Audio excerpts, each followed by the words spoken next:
Olá, saudações. Mais uma vez, seja bem-vindo a mais um vídeo do canal. Que a graça do Senhor preencha a sua vida.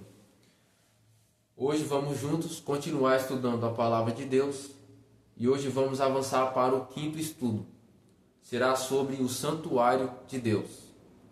Para começarmos, vamos fazer uma breve oração. Ore comigo. Senhor nosso Deus, agora vamos passar mais alguns minutos estudando a Tua preciosa Palavra.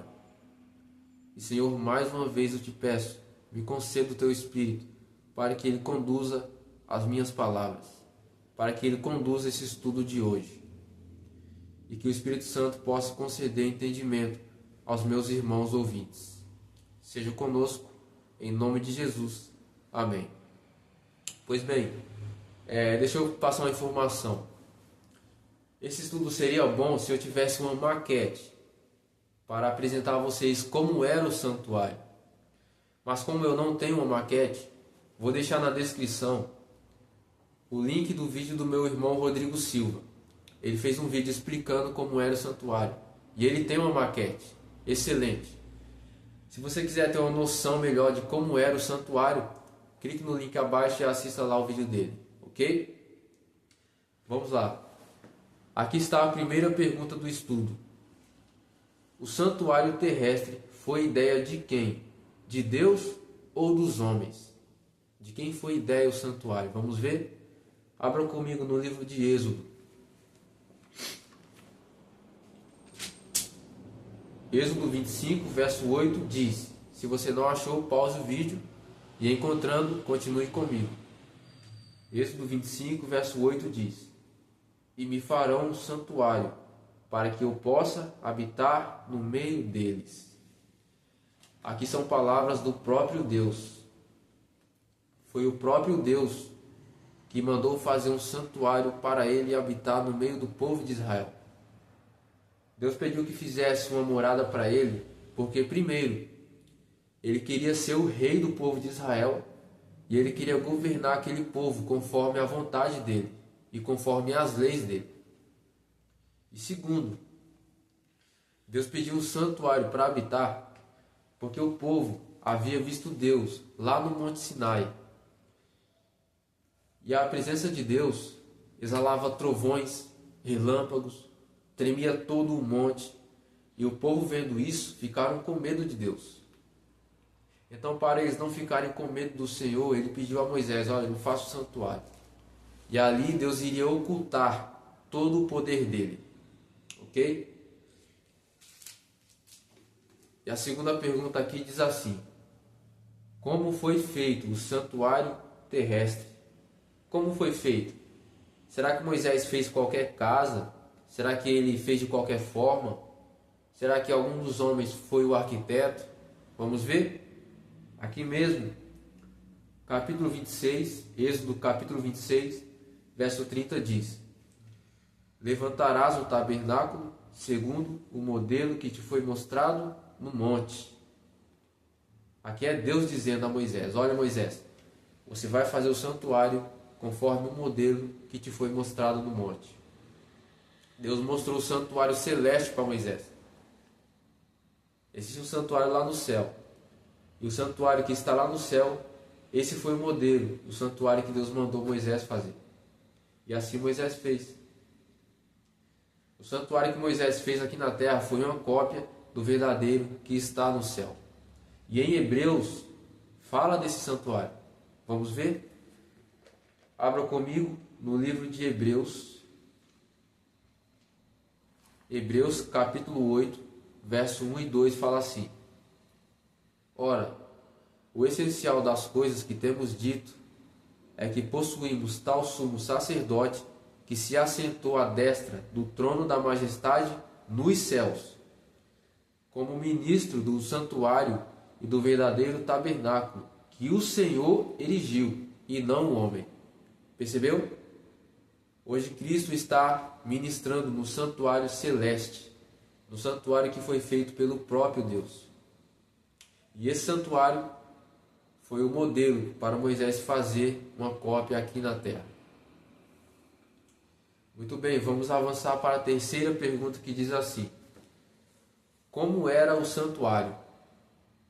Como era o santuário?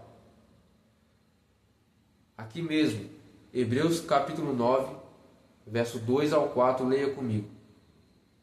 Com efeito, foi preparado o tabernáculo, cuja parte anterior, onde estava o candeeiro, e a mesa e a exposição dos pães, se chama o Santo Lugar. Esse Santo Lugar era o primeiro compartimento, ou o primeiro cômodo do santuário. Verso 3. Por trás do segundo véu se encontrava o tabernáculo, que se chama Santo dos Santos. Esse era o segundo compartimento. Verso 4. Ao qual pertencia um altar de ouro para o incenso, e a arca da aliança totalmente coberta de ouro, na qual estava uma urna de ouro contendo o maná, o bordão de Arão que floresceu e as tábuas da aliança. Aqui tem uma pequena explicação, vou ler para vocês. Diz assim: o santuário era dividido em duas partes. O primeiro lugar se chama o Santo Lugar, e o segundo se chamava Santo dos Santos. Mas eu vou falar dessas duas partes depois. O Santo Lugar e o Santo dos Santos eu irei falar depois. Porque primeiramente vamos entender como era a parte de fora do santuário. A parte de fora se chamava átrio ou pátio, que era como o quintal do santuário.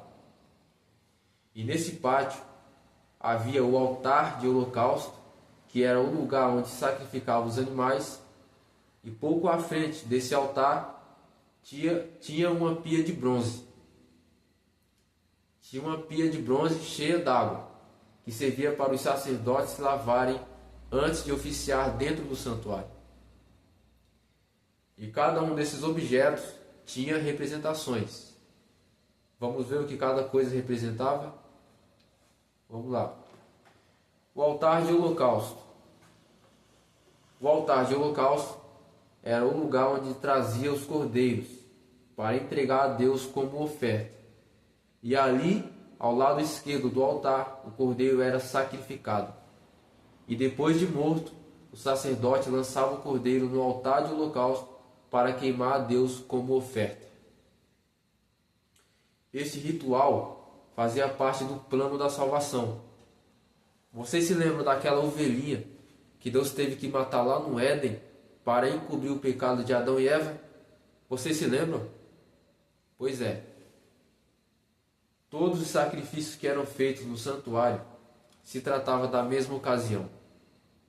Porque todos se tornaram pecadores. E uma vez pecador, todos nós, eu e você, merecíamos a morte. Mas Deus, com sua infinita misericórdia, Ele preparou esses rituais para que o pecador se livrasse da morte. Então a pessoa precisava trazer como oferta uma ovelha perfeita, sem mancha alguma, para que essa ovelha morresse no lugar dela. E cada ovelhinha que era morta simbolizava Jesus Cristo, que morreria no futuro. E o altar de holocausto representava a cruz, porque foi na cruz que o Senhor deu a vida por nós. Eram essas as representações do altar de holocausto. Agora vamos ver o que representava a pia de bronze. A água da pia representava Jesus Cristo. A água da pia de bronze representava Jesus Cristo, que é a fonte da água viva.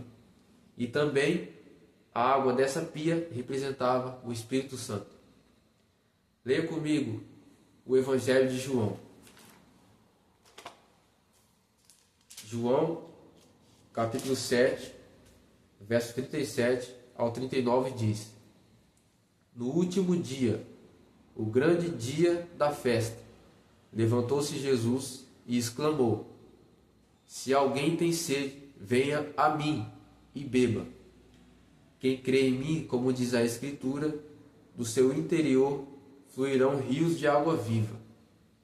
Isto ele disse com respeito ao Espírito, que haviam de receber os que nele crescem. Pois o Espírito até aquele momento não fora dado, porque Jesus não havia sido ainda glorificado. Você percebeu o verso 38 e 39, o que disse? Releia devagarzinho comigo. Jesus falou assim, ó: quem crê em mim, como diz a Escritura, do seu interior fluirão rios de água viva. O que era essa água viva que Cristo se referia? O verso 39 responde: isto ele disse com respeito ao Espírito, que haviam de receber os que nele crescem. A água, Jesus Cristo, ele é a fonte da água viva. E a água viva é o Espírito Santo. E quem recebe o Espírito Santo é somente aqueles que creem em Jesus Cristo. Então, a água dessa pia que ficava no santuário representava Jesus e o Espírito Santo ao mesmo tempo. Agora, aquelas duas partes, o santo lugar e o santo dos santos. Vamos entender como é. Vamos entender primeiramente a primeira parte, o santo lugar. No santo lugar ficava uma mesa à direita, contendo 12 pães. Quando o sacerdote entrava no santuário, à direita dele ficava uma mesa com 12 pães sagrados, feitos sem fermento. Também tinha um candelabro que tinha 7 lâmpadas. Quando o sacerdote entrava no santuário, à direita dele ficava essa mesa com 12 pães e à esquerda ficava o candelabro com 7 lâmpadas. E também, um pouco à frente desses dois objetos, ficava o altar de incenso. E também cada um desses móveis tinha representações. Vamos ver o que cada coisa representava. A mesa com os 12 pães. Os pães estavam em número de 12, porque 12 na Bíblia simboliza o número do povo de Deus. Os 12 filhos de Jacó, as 12 tribos de Israel, os 12 apóstolos, as 12 portas da Nova Jerusalém, com os nomes das 12 tribos de Israel. E o principal, os 12 pães, representava Jesus Cristo. Leia comigo aqui, João, capítulo 6, verso 48 diz: eu sou o pão da vida. Cristo é o pão da vida. E aqueles pães que ficavam no santuário representavam ele. Jesus disse que é o pão da vida, mas também se referindo à palavra dele, porque a palavra dele é o nosso pão, a palavra dele é o nosso alimento. Amém? Pois bem, aqui vamos agora entender o que representava o candelabro. O candelabro com 7 lâmpadas representava o próprio Senhor e também representava o Espírito Santo, porque a luz das 7 lâmpadas só se acendiam com azeite.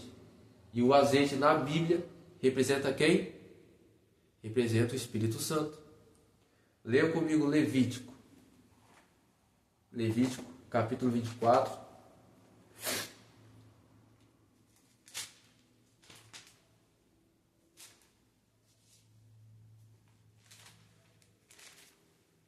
Levítico, capítulo 24,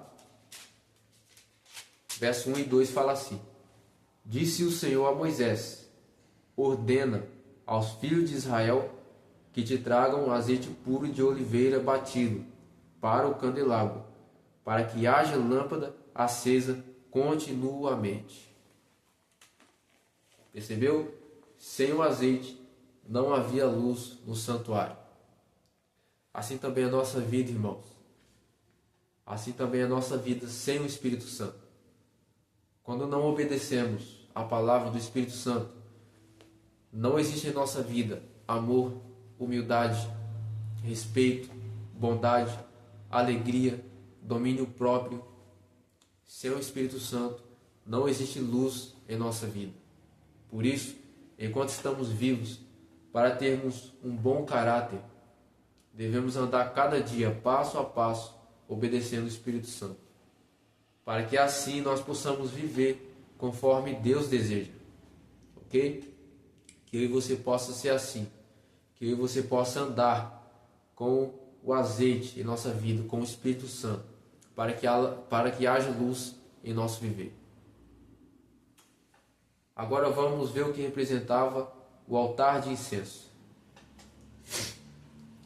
O altar de incenso era onde o sacerdote oferecia todos os dias fragrâncias aromáticas para se queimar, para que o cheiro do aroma subisse diante de Deus como um cheiro agradável a Ele.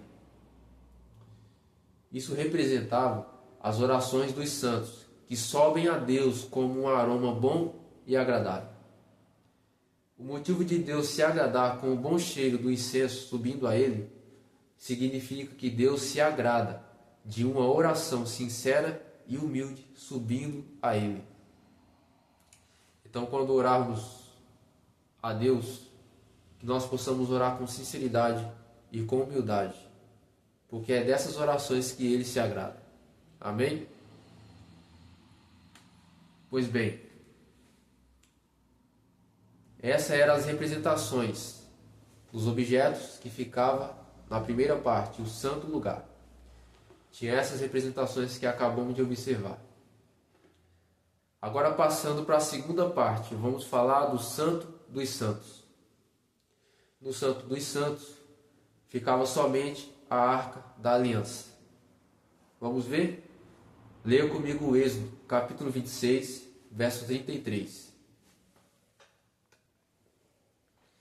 Pois bem, Êxodo 26, verso 33 fala assim: pendurarás o véu debaixo dos colchetes e trarás para lá a arca do testemunho, para dentro do véu. O véu vos fará separação entre o santo lugar e o santo dos santos. Percebeu o que Deus disse? Trarás para lá a arca do testemunho. No santuário existia um véu, e esse véu fazia separação do santo lugar e o santo dos santos. E perceba o que Deus disse: trarás para lá a arca do testemunho, para dentro do véu. Então isso responde que a arca ficava no santo dos santos, ok? E dentro da arca tinha guardado os 10 mandamentos, o bordão de Arão e um vaso cheio de maná. Vamos ver cada um desses objetos. Leia comigo Deuteronômio, capítulo 10, verso 4 e 5.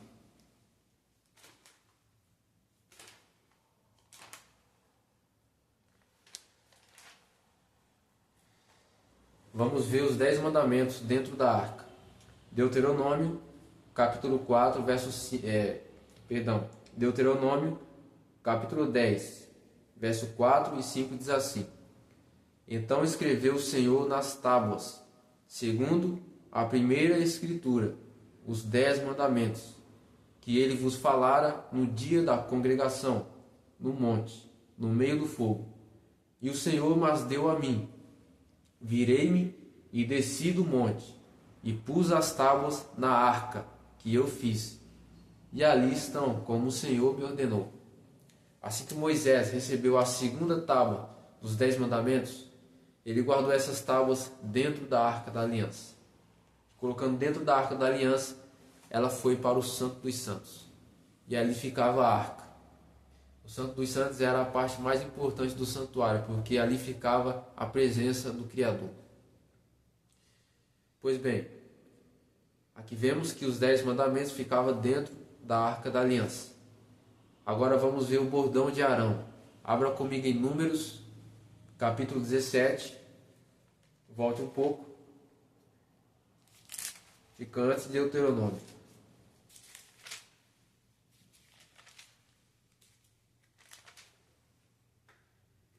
Números 17, verso 10 fala assim: disse o Senhor a Moisés: torna a pôr o bordão de Arão perante o testemunho.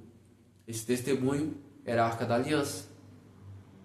Esse testemunho eram os mandamentos que ficavam dentro da Arca da Aliança.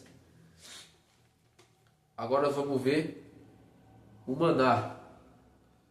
Leia comigo o Êxodo, volte. Êxodo capítulo 16,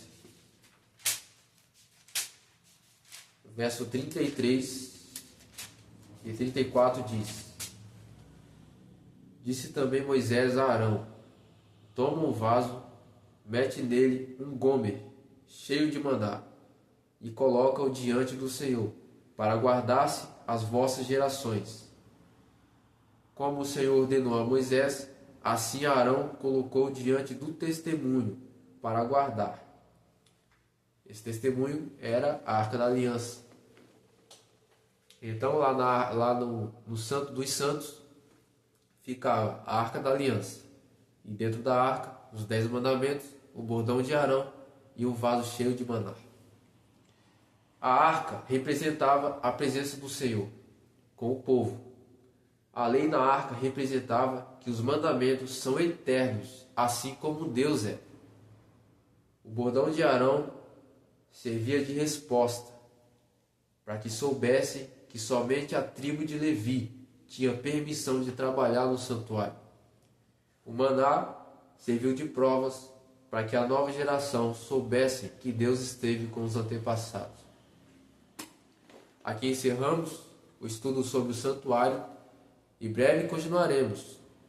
O próximo estudo será sobre o santuário de Deus, parte 2, porque tem muitas coisas que podemos tirar do santuário. É muita coisa.